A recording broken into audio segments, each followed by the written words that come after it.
ekan. Ertaga bolam uyg'onmay qolsa-chi nima bo'ladi? Men surishdim hammasini, kuzatdim.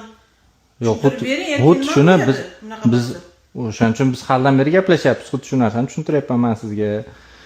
Bu sedatsiya, uxlatish sog'lig'i uchun. Hop, ozgina kutib turing, men ham gapiray, men javob berib olay oldin o'sha narsalarga. Qarang, sedatsiya emas, uxlatadigan gaz. Sevfluran degan gaz bo'ladi tarkibi. O'sha maska yordamida uxlatamiz, keyin u maskamiz trubkaga almashtirib qo'yiladi. Biz u narsani hamma ehtiyot choralar ko'rilgan, misol uchun birinchi o'rin o'shaning uchun bekorga emas. Tekshiruvlarga aytamiz, tekshiruvlarni o'tkazamiz. Undan keyin anesteziyolog ko'radi, keyin kunini belgilab turib, bolani o'sha jarayonga tayyorlaymiz, o'sha jarayonda o'tkazib yuboramiz keyin. Ya'ni tishlarni hammasini lichina qilamiz.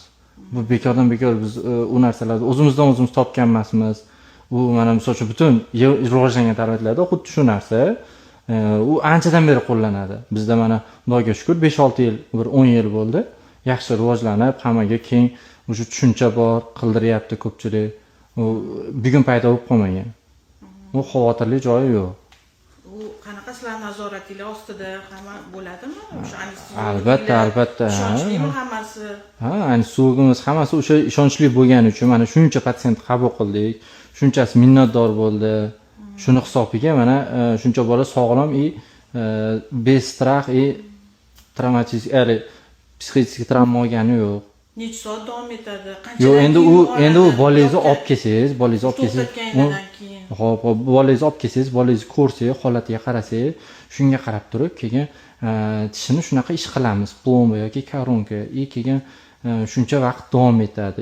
Natijamiz mana bunaqa narsa bo'lishi mumkin turib, u bolangiz bilan ko'rsak keyin gaplashamiz-da. Natijasi, bu holatda hammasini keyin ko'rsatib beramiz o'zingizga. Tushundim.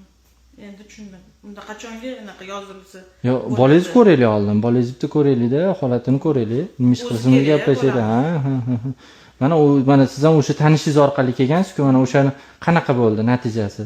Bo'ldi, shu bo'yicha. Begona orqali kelmayapsiz. Ko'chadan birinchi kelib qo'ysangiz boshqa gap edi. To'g'ri, har odam qo'rqadi.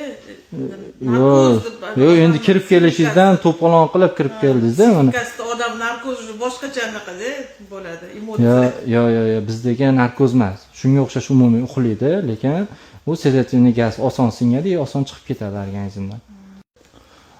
Hozir endi siz kirib kelishingizda men xotirlarni videoga olib qo'ydim o'zi asli. Shuni agar qarshilik bo'lmasa, biz qo'yib yuborsak bo'ladimi videoni? Chunki odatiy gaplashdik, mana konsultatsiya qildik. Bo'ldi, rahmat. To'g'ri tushunganingizga rahmat.